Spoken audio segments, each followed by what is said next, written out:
মাদ্রিদের ড্রেসিং রুমে ফাটল ধরেছে, যেক্ষেত্রে দুই ভাগে ভাগ হয়ে গিয়েছে ভিনিসিয়াস জুনিয়র এবং জাভি আলোনসো। এবং ভিনিসিয়াস জুনিয়রের পক্ষে রয়েছে রদ্রিগো, তারপর এলরিক্স, জুড বেলিংহামের মতো তারকা সব খেলোয়াড়। এবং জাভি আলোনসোর পক্ষে যে খেলোয়াড়গুলো রয়েছে, যাদের নাম এখন পর্যন্ত রিপোর্ট থেকে পাওয়া গিয়েছে, সেগুলো হচ্ছে মাসতান্তুয়ানো, আর্লিয়ান চুয়ামেনি, কিলিয়ান এমবাপে, আর্দা গুলার এবং এইডার মিলিটাও। কারণ হিসেবে তারা এটাই দেখাচ্ছে যে মাসতান্তুয়ানোকে কেন এতক্ষণ খেলার টাইম দেওয়া হচ্ছে, যে খেলার টাইম নিয়ে অবজেকশন দিয়েছে ব্রাজিলিয়ান সব খেলোয়াড়। এখন আপনারা বলতে পারেন যে ব্রাজিলিয়ান কোন খেলোয়াড়টা এক্ষেত্রে অবজেকশন দিতে পারে। এটা পানির মতো ক্লিয়ার। এক্ষেত্রে অবজেকশন দেওয়ার ক্ষেত্রে সবচেয়ে বেশি এগিয়ে থাকবে রদ্রিগো, কারণ রদ্রিগোর জায়গাটা মাসতান্তুয়ানো এসে দখল করে নিয়েছে। এবং অন্য ব্রাজিলিয়ান খেলোয়াড় সেটা হচ্ছে এলরিক্স। আমার মনে হয় এই দুইজনই তার খেলার টাইম নিয়ে কোশ্চেন করেছে, এবং কোশ্চেন করার মতো, কারণ মাসতান্তুয়ানোর পারফরমেন্স কিন্তু অতটা ভালো নয়। সে মাত্র একটা গোল এবং একটা অ্যাসিস্ট করেছে। অন্যদিকে যদি আপনারা রদ্রিগোর কথা বলেন, তো লাস্ট 26টা রিয়াল মাদ্রিদের ম্যাচে সে গোল করেছে মাত্র একটি এবং অ্যাসিস্ট করেছেও একটি। সেক্ষেত্রে আমার মনে হয় রদ্রিগোর পারফরমেন্সটাও অতটা ভালো নয়।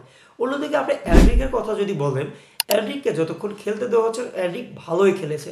এবং জাভি আলোনসোর আন্ডারে সে নিয়ারলি 0 মিনিট খেলেছে, কারণ তাকে মাত্র একটা ম্যাচে নামানো হয়েছে, সেটা আবার 10 মিনিটের জন্য। আমার মনে হয় এক্ষেত্রে এনরিক যদি কথা তোলে, সেক্ষেত্রে সেটা যুক্তিসঙ্গত হবে।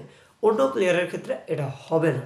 এবং অন্য সকল বিষয়, যে বিষয়গুলো বাইরে এসেছে মাদ্রিদ ড্রেসিং রুম থেকে, বিভিন্ন রিপোর্ট থেকে জানা যাচ্ছে, সেটা হচ্ছে প্লেয়ারদের মধ্যে ডিসিপ্লিন।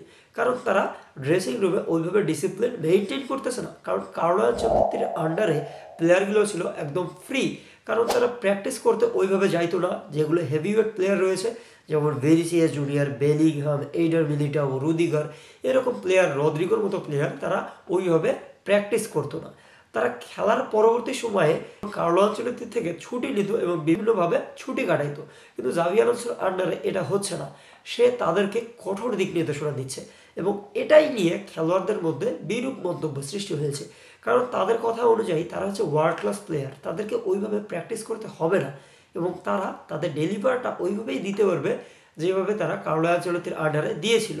কিন্তু আমার মনে হয় এক্ষেত্রে একটু ভিন্ন ধরনের মতবাদ রয়েছে। কারণ কার্লো আনচেলত্তির আন্ডারে যে ট্যাকটিক পরিচালনা করা হইতো, সেই ট্যাকটিক এবং জাভি আলোনসোর আন্ডারে যে ট্যাকটিক, এই ট্যাকটিক ভিন্ন ধরনের।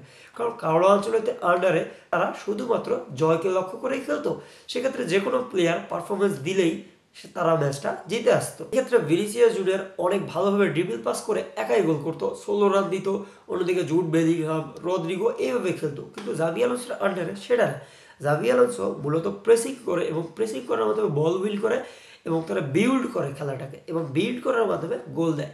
সেক্ষেত্রে বিগত ম্যাচগুলোতে আপনারা দেখতে পারবেন ভিনিসিয়াস জুনিয়রকে যখন উঠিয়ে নেওয়া হয়, তখন ভিনিসিয়াস জুনিয়র বিভিন্ন বিরূপ মন্তব্য বা কোচের সাথে খারাপ ব্যবহার করে।